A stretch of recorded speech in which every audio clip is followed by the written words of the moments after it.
बंधुमाने एथर भारत निज विरुद्धरे गुप्त षड्यंत्र करिथिबा देशमानंकु जेउ जवाब देइछि ताहा देखिले समग्र विश्व आश्चर्य होई जाइछि। पछरे छुरा मारिले कौन हुए केउ शास्ति मिले जानिबाकु चाहुछंती कि? एबे सदी आरबर अवस्था को गोटे थर लक्ष्य करंतु। गत 18 घंटा मध्यरे भारत जेउ पदक्षेप नेइछि ताहा अंतर्जातीय राजनीति रे बोध हुए केबे देखा जाई नथिला। एहा केवल सदीर गोटिए टीमकु दिया जाइथिबा झटका नुहे, विश्वर सामनारे से देशर सम्मान और प्रतिष्ठा को सीधा आघात देइछि। एबे एही समग्र खेलर आसली मर्म को बुझिबाकु चेष्टा करुछु। सदी आरब भारत विरुद्धरे गोटिए विराट षड्यंत्र रचना करिथिला ओ गुप्त बैठक, राजनैतिक चाप, आर्थिक मार्ग सहित एक बड़ योजना। किंतु भारतर जवाब मध्य सेही स्तररे बरम ताठारु अधिक चिंतापूर्ण भावे दिया जाइछि। प्रत्येक पदक्षेप सतर्कतार सहित चिंतापूर्वक रखा जाई। एबे एही निष्पत्ति को भारतर सबुठारु बड़ कौशलपूर्ण पदक्षेप भावे एक मास्टर प्लान भावे देखा जाउछि। एही पदक्षेपर प्रभाव केवल सदीर अर्थनीति रे सीमित नुहे, से देशर आभ्यंतरीण परिस्थिति रे मध्य निया लागुछि। लोकंक मध्यरे राग बढ़ुछि, सरकार उपरे चाप दिनकु दिन बढ़ी चलीछि। किंतु एसबु केमिति आरंभ हेला? 2 दिन तले भारत एक पूर्णांग योजना प्रस्तुत करिथिला। वैदेशिक मंत्रणालयर अधिकारी माने, सदीरे थिबा भारतीय कूटनीतिज्ञ, मीडिया टीम समस्ते मिसी मूल काम करिथिले। गुप्तचर रिपोर्ट, राजनैतिक विश्लेषण, आर्थिक तथ्य सबुकिछि को विचारकु नेई एक दृढ़ योजना तैयारी करा जाइथिला। एबे से योजनार फलाफल सामनारे अछि। भारत सदीकु बासमती चाउल रप्तानी संपूर्ण बंद करि देइछि। चिंता करी देखंतु, सदीरे अधारु अधिक खाद्य जोगाण सेही बासमती चाउल उपरे निर्भर करुछि। आरब रोषेई घरे ताहा एक सम्मानजनक जिनिस, दैनंदिन जीवनर एक अंश। एबे ताहा भारतरु न आसिले सेठाकार बजार ओ लोकमाने केते असुविधारे पड़िबे चिंता करंतु। सदीर आमदानी टीम भारत को आसिला बेले सेमाने सामना करिथिले भारतर कड़ा no export no trade restriction नीति। केवल ताहा नुहे, सदी राजकुमार मोहम्मद बिन सलमान व्यक्तिगत भावे भारतीय अधिकारींको सह जोगाजोग करिथिले। फोन कॉल, कूटनैतिक संदेश माध्यमरे अनुरोध। किंतु भारत स्पष्ट और दृढ़ भावे कहि देइछि, निष्पत्ति निया जाइछि, कोनोसी बदल नाही। एबे गोटिए दाना मध्य सदीकु जीव नाही। किंतु खेल एठारे शेष होई नथिला। बंधुमाने, भारतर परवर्ती आघात आहुरी तीक्षण, आहुरी कौशलपूर्ण थिला। सेही इस्लामिक संस्था ओ जहा माध्यमरे सदी मुसलमान देशमानंको उपरे आधिपत्य जाहिर करिबाकु चाहुथिला तारु सदीकु बाहर करिबा प्रक्रिया भारत आरंभ करिछि। एहा सदी पाई केवल आर्थिक क्षति नुहे, राजनैतिक और धार्मिक दृष्टिरु मध्य एक बड़ आघात। एबे मुसलमान विश्वरे अनेक बड़ देश तुर्की, ईरान, इंडोनेशिया आदि एहा विरुद्धरे फत जारी करिछंती।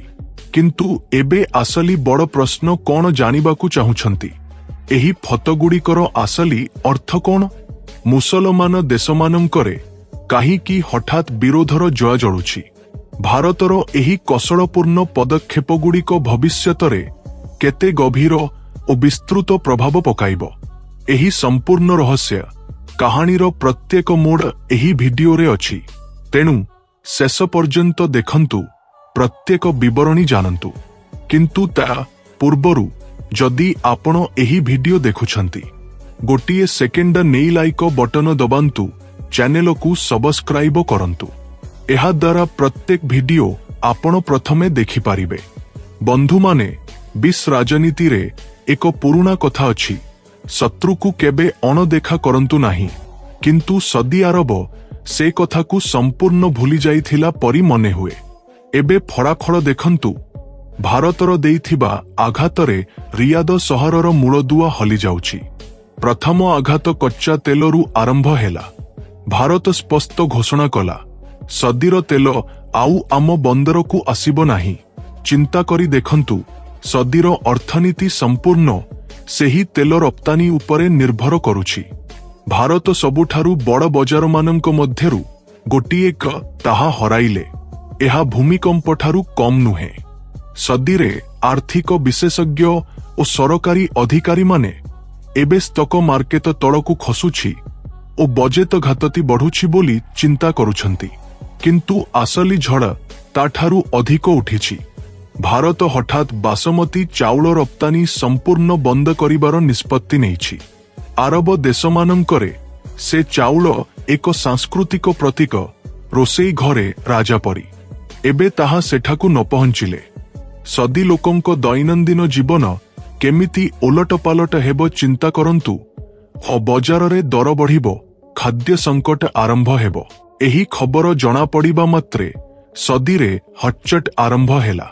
तुरंत एक उच्चस्तरीय प्रतिनिधि दल को दिल्ली को पठा जाइथिला और आर्थिक उपदेष्टा, कूटनीतिज्ञ, व्यवसायी मुख्य बैठक गुड़िक लगातार चलीथिला और वैदेशिक मंत्रणालय रे, वाणिज्य मंत्रणालय रे, प्रधानमंत्री कार्यालय पर्यंत प्रत्येक दुआर ठकठक करा जाइथिला। अनुरोध, चुक्ति, ऑफर सबुकिछि करागला, किंतु शेषरे खाली हाथ मात्र रहिला। एहा भारतर कड़ा संदेश। आउ गोटिए दाना मध्य सदी को जीव नाही। एठारे भारतर मास्टर स्ट्रोक आसिला। सदी पाई प्रस्तुत होइथिबा संपूर्ण 4000 टन बासमती चाउलर लटकू सीधा यूएई को घुंचाई दियागला। अर्थात सदी को खेती, तार सबुठारु बड़ प्रतिद्वंदी यूएई को विराट लाभ। एहा केवल आर्थिक आघात नुहे, सदीर प्रतिष्ठा को, राजनैतिक संतुलन को सीधा चापुड़ा। बंधु माने दुई पड़ोसी देश सदी अरब और यूएई और दूरता कम हेले मध्य संपर्क सबुबेले उत्तेजनापूर्ण और प्रतिद्वंदितामूलक रहिछि। भितरे भितरे जणे अन्य जनंकु मुकाबिला करिबाकु प्रस्तुत थांती। एबे भारत को मिलिथिबा एही अवसर को से ठीक भावे व्यवहार करिछि। सदी पाकिस्तान नुल्लापाक सहित मिसी भारत विरुद्ध रे गुप्त खेल खेलिथिले। भारत सेही खेल को ओलटाई लेखि यूएई को लाभ पहुंचाइछि। एही डील इतिहास रे सबुठारु बड़ यूएई टीम भारत को आसी तुरंत चुक्ति रे सही करी से चाउल संपूर्ण निज देश को नहीं जाइछि। एहा सदी पाई एक विराट झटका। सेमानंको रोसेई सम्मान हराइबा, प्रतिद्वंदी देशर शक्तिशाली हेबा। सबुठारु रोचक कथा किछि दिन तळे सदी प्रकाश्य कहिथिला, पाकिस्तान उपरे केही आक्रमण कले आमे युद्ध को ओलाइबु। एबे सेही सदी एही समग्र खेलरू पछकु हटुथिबा जणा पड़ुछि। सेमानंको आत्मविश्वास को आघात लागिछि। एहा मात्र नुहे, पूर्व भिडियो रे आमे देखिछु सदी भारत को अंतर्जातीय स्तर रे एकाकी करिबाकु चेष्टा करिथिला। मुसलमान देशमानंको सहित मिसी योजना रचिथिला, किंतु भारत ताहाकु आद सही नथिला। एथर इतिहास रे सबुठारु बड़ कौशलपूर्ण पदक्षेप नेइछि। सदीरु 24 जहाज भारत आड़कू पठा जाइथिला। सेगुड़िक केवल माल आनिबाकू आसी नथिले, बासमती चाउल और अन्यान्य गुरुत्वपूर्ण जिनिस भर्ती होई आसिथिले। किंतु भारत 22 जहाज को खाली हाथरे फेराई देइथिला। सदी टीम को सीधा यूएई को घुंचाई सेठारे चुक्ति रे सही कराइथिला। तेणु एहा सदीर स्वप्न को भांगी प्रतिद्वंदी को लाभ पहुंचाइथिबा एक मास्टर मुभ। एबे मुसलमान विश्वर देश माने एहा विषय रे कौन कहउछंती जदि कथा हुए, सदी विरुद्ध रे विरोधर लहरी उठुछि। निकटरे दोहारे होइथिबा बैठकरे सदी पाकिस्तान को समर्थन देबु बोली कहिथिला। भारत विरुद्ध रे एक बड़ योजना रचिथिला, किंतु भारत सदी उपरे कड़ा हेबा सहित मुसलमान देश माने आतंकित हेउछंती। प्रथमे सदी सहित थिबा देश माने एबे ताकू एकाकी छाड़ुछंती। सदी और तुर्की मध्यरे मुसलमान विषय खलीखा नेतृत्व पाई प्रतिद्वंदिता सबुबेले चालू थाए और खलीखा अर्थ ଏକ ମୁଖ୍ୟ ନେତୃଦ୍ଦେଶ ଯାହାର ନିଷ୍ପତ୍ତିକୁ ଅନ୍ୟ ମୁସଲମାନ ଦେଶମାନେ ଅନୁସରଣ କରନ୍ତି। ଏବେ ସଦି ସେ ପ୍ରତିଦ୍ୱନ୍ଦ୍ୱିତାରେ ପଛରେ ପଡ଼ିଛି। ଭାରତର ହସ୍ତକ୍ଷେପ ତାକୁ ଏକାକୀ କରିଛି।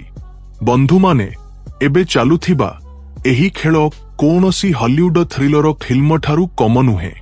18 ମୁସଲମାନ ଦେଶର ବୈଠକରେ 14 ଦେଶ ସ୍ପଷ୍ଟ କହିଛନ୍ତି, ଆମେ ସଦି ସହିତ ନାହୁଁ, ଭାରତ ସହିତ ଛିଡ଼ା ହେବୁ। କିଛି ଦିନ ତଳେ ସଦିର ଏଜେଣ୍ଡାରେ ଚାଲୁଥିବା ଦେଶମାନେ ଏବେ ଭାରତ ସହିତ କୌଶଳପୂର୍ଣ୍ଣ ଭାଗିଦାରୀକୁ ପ୍ରାଧାନ୍ୟ ଦେଉଛନ୍ତି। କାରଣ ଭାରତ ସହିତ ସମ୍ପର୍କ ସେମାନଙ୍କ ଅର୍ଥନୀତି ଓ ଭବିଷ୍ୟତ ପାଇଁ ଗୁରୁତ୍ୱପୂର୍ଣ୍ଣ। ସଦିର କୌଶଳପୂର୍ଣ୍ଣ ପ୍ରଭାବ ଦ୍ରୁତ ଗତିରେ କମୁଛି। ସବୁଠାରୁ ବଡ଼ ମୋଡ଼ କ'ଣ ଜାଣିବାକୁ ଚାହୁଁଛନ୍ତି? ସଦି ମଧ୍ୟ ପଛକୁ ହଟୁଛି। ନୂଆ ଚୁକ୍ତିରେ ଭାରତ ବିରୁଦ୍ଧରେ ପାଦ ନ ରଖିବାକୁ କହୁଛି। ଏହି ପରିସ୍ଥିତିରେ ସବୁଠାରୁ ଏକାକୀ ରହିଛି ପାକିସ୍ତାନ। ସେ ମୁସଲମାନ ବିଶ୍ୱର ସମର୍ଥନ ପାଇବ ବୋଲି ଭାବିଥିଲା, କିନ୍ତୁ ଏବେ ସବୁକିଛି ବଦଳି ଯାଇଛି। ସଦି ନିଜ ଚୁକ୍ତିରୁ ହଟି ଭାରତର ସମର୍ଥନରେ ଛିଡ଼ା ହୋଇଛି। ତେଣୁ ପାକିସ୍ତାନ ଏବେ ଦୁର୍ବଳ, ସମଗ୍ର ବିଶ୍ୱ ସାମ୍ନାରେ ଭୟଭୀତ ହୋଇଛି। ଏବେ ଭାରତର ଧ୍ୟାନ ସମ୍ପୂର୍ଣ୍ଣ ପାକିସ୍ତାନ ଉପରେ ରହିଛି। ଅପରେସନ 2.0 କେବଳ ଦେଖାଇବା ପାଇଁ ନୁହେଁ, ଏହା ଏକ ଦୀର୍ଘକାଳୀନ କୌଶଳପୂର୍ଣ୍ଣ ଯୋଜନା। ବିଶ୍ୱର ଦେଶମାନେ ନୀରବରେ ଦେଖୁଛନ୍ତି, ମୁସଲମାନ ନେତାମାନେ ଭୟଭୀତ ହେଉଛନ୍ତି। ସଦି ନିଜ ବୟାନରେ କହିଛି, ଭାରତ ଆମ ପାଇଁ ସବୁବେଳେ ଏକ ଶକ୍ତିଶାଳୀ ଭାଗିଦାର। ଧାର୍ମିକ ଭେଦଭାବକୁ ଶୀଘ୍ର ସମାଧାନ କରିବୁ। ସେମାନଙ୍କ ଟିମ ଶୀଘ୍ର ଭାରତକୁ ଆସୁଛି ଗଣ୍ଡଗୋଳକୁ ଠିକ୍ କରିବାକୁ। କିନ୍ତୁ ଭାରତର ପକଡ଼ ମଜବୁତ ଅଛି। ସଦିର ଚାଉଳ ଯୋଗାଣକୁ 88% ବନ୍ଦ କରିଦେଇଛି। ବିକଳ୍ପ ନାହିଁ। ବାକି ଥିବା ଜିନିଷ ଆମେରିକା କିଣି ନେଇଛି। ସଦି ଏକ ଖାଦ୍ୟ ସଂକଟର ସାମ୍ନା କରୁଛି। ଭାରତ ପାଇଁ ରୁଷିଆ, ୟୁଏ, ଅଷ୍ଟ୍ରେଲିଆ ଆଦି ବିକଳ୍ପ ବଜାର ଅଛି। ଏହା କେବଳ ଆର୍ଥିକ ଚାପ ନୁହେଁ, ଏକ ସମ୍ପୂର୍ଣ୍ଣ କୌଶଳପୂର୍ଣ୍ଣ ବିଜୟ। ଏବେ ସଦି ଭାରତ ଆଗରେ ମୁଣ୍ଡ ନୁଆଉଛି, ଆଉ ପାକିସ୍ତାନ ଏକାକୀ ରହିଛି। ବନ୍ଧୁମାନେ, ଭାରତ ଠିକ୍ ପଦକ୍ଷେପ ନେଇଛି କି? କମେଣ୍ଟରେ ଆପଣଙ୍କ ମତ ଦିଅନ୍ତୁ। ଏହି ଖବର ବହୁତ ଗବେଷଣା ପରେ ଆପଣଙ୍କ ଆଗରେ ଆଣିଛୁ। ତେଣୁ ଯଦି ଭିଡିଓ ପସନ୍ଦ ହେଲା ଲାଇକ୍ କରନ୍ତୁ। ଏଭଳି ଆହୁରି ରୋଚକ ଭିଡିଓ ପାଇଁ ଚ୍ୟାନେଲକୁ ସବସ୍କ୍ରାଇବ କରି ଭିଡିଓ ସେୟାର କରନ୍ତୁ। ଜୟ ଶ୍ରୀରାମ।